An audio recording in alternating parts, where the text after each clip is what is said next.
Halo, Assalamualaikum warahmatullahi wabarakatuh, anak-anak hebat. Nah, kembali lagi nih bersama Kak Joko dan Kak Tara. Nah, Kak Joko dan Kak Tara pada kali ini akan membahas tentang bahasa Indonesia.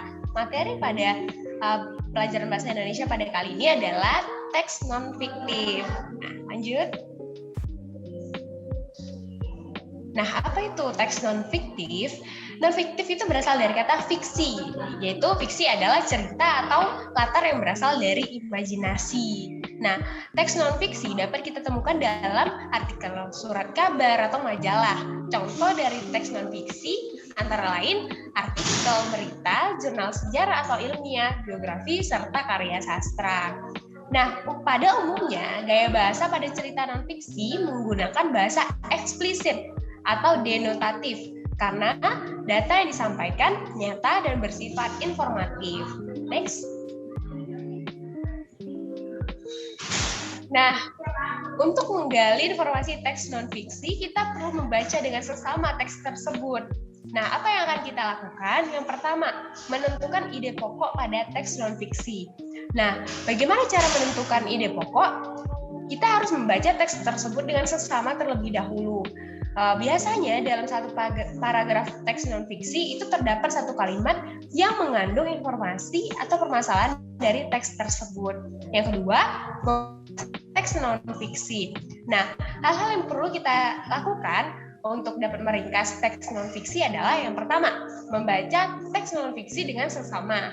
Yang kedua, menyusun ide pokok setiap paragraf pada teks non-fiksi. Yang ketiga, menyusun ide pokok tersebut ke dalam beberapa kalimat menggunakan bahasa sendiri. Yang keempat, memperhatikan pemilihan suatu diksi atau ejaan yang sesuai dengan pedoman umum ejaan bahasa Indonesia. Next.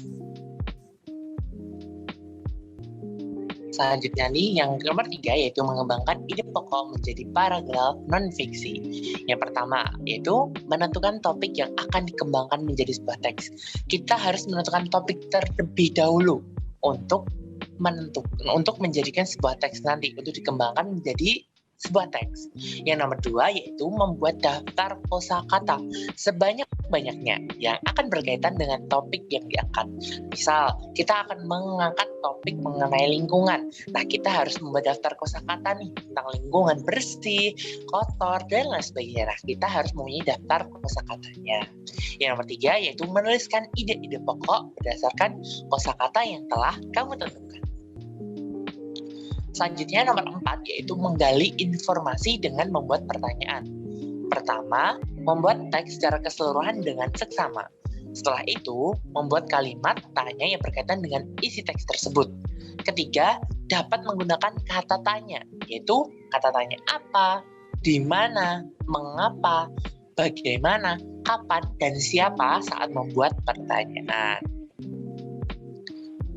Nah, selanjutnya ini nomor 5, yaitu melengkapi informasi teks non-fiksi yang dibaca. Saat kita mau melengkapi informasi teks non-fiksi yang dibaca, kita harus memperhatikan 3 hal berikut. Yang pertama, kita harus membaca teks dengan seksama.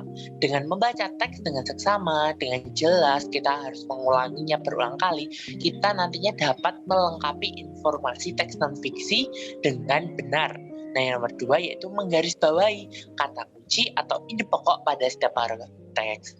Ide pokok kan terletak di awal paragraf. Nah, kita harus mencari tahu nih ide pokoknya apa, kemudian menggarisbawahi kata kunci yang terdapat dalam teks non-fiksi tersebut.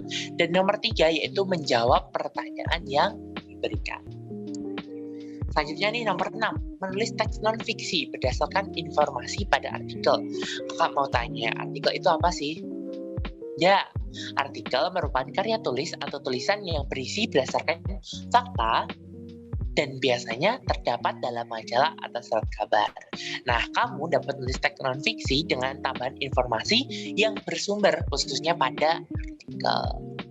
Dan nomor 7 yaitu menyimpulkan informasi dari teks non-fiksi.